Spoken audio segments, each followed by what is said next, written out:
There once lived a farmer named Thomas.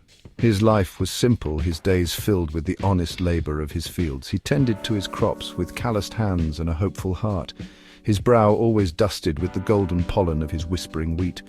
Thomas didn't yearn for riches, for he found contentment in the rhythm of the seasons and the bounty of his harvest. One particularly warm spring morning, as Thomas guided his plow through the fertile soil, he felt something hard and unyielding beneath the blade. He stopped, curiosity piqued, and knelt down to brush away the clinging earth. There, nestled amongst the upturned clods, lay a stone unlike any he had ever seen. It was a diamond, large and clear, catching the sunlight and scattering it into 1,000 dazzling rainbows. Thomas, unaccustomed to such brilliance, stared in awe. He had never held such wealth in his hands before. Carefully he picked it up, turning it this way and that, mesmerized by its fire. The diamond felt cool and smooth against Thomas's roughened fingertips. He marveled at its clarity, the way it seemed to hold the sunlight captive within its depths. Though he knew little of gemstones, he instinctively understood that this was something special, something of great value. A wave of excitement washed over him, a stark contrast to the peaceful contentment he usually felt. Perhaps, he thought, this could change his life. He could sell it and buy more land, a bigger house, finer clothes for his wife. But as quickly as these thoughts came, he dismissed them.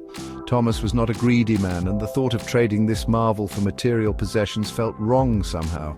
He decided to take the diamond home and show his wife, to seek her counsel. Carefully, he wrapped it in a corner of his tunic and continued his plowing, the weight of the hidden gem heavy in his pocket. Little did he know that his discovery had not gone unnoticed.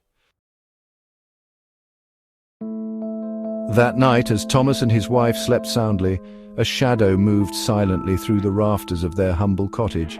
It was Rufus, a cunning rat known throughout the village for his thievery. He had scented something unusual, something enticing, and his beady eyes had led him to the pocket of Thomas's tunic hanging by the hearth. With a flick of his whiskers and a twitch of his nose, Rufus darted forward. He sniffed at the pocket, his keen sense of smell telling him there was something precious hidden within. His tiny claws worked quickly, tearing a small hole in the fabric and pulling out the cloth-wrapped treasure. The diamond, freed from its covering, rolled onto the floor with a soft thud.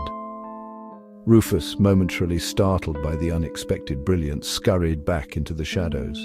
But the allure of the shining object proved too strong to resist. He crept forward again, snatching the diamond in his teeth and disappearing into the night. Rufus, feeling rather pleased with his prize, didn't get to enjoy it for long. He scurried through the moonlit fields, the diamond glinting in his mouth, when he encountered Reynard, a sly fox known for his cunning and appetite for rodents. Reynard, intrigued by the sparkling object, blocked Rufus's path. "Well, well," he chuckled, his voice smooth as silk. "What do we have here? A rat with a taste for the finer things in life?" Rufus, outmatched and terrified, reluctantly surrendered the diamond to the fox. Reynard, admiring the gem in the moonlight, tossed it playfully in the air. High above, Corvus the crow, perched atop a weathered oak, watched with keen interest. He swooped down as the diamond reached the apex of its arc, snatching it in his beak before Reynard could react. The fox, outsmarted, could only watch in frustration as the crow disappeared into the night sky. Corvus, proud of his prize, flew towards his nest high in the cliffs overlooking the river. He landed precariously on a branch, the diamond still clutched in his beak, admiring its brilliance. However, Corvus hadn't accounted for the weight of the gem. As he shifted his grip, the diamond slipped from his grasp. It tumbled through the air, catching the moonlight as it fell before disappearing with a quiet plop into the rushing waters of the river below. Corvus let out a startled cry, circling once in vain before abandoning his lost treasure to the river's current.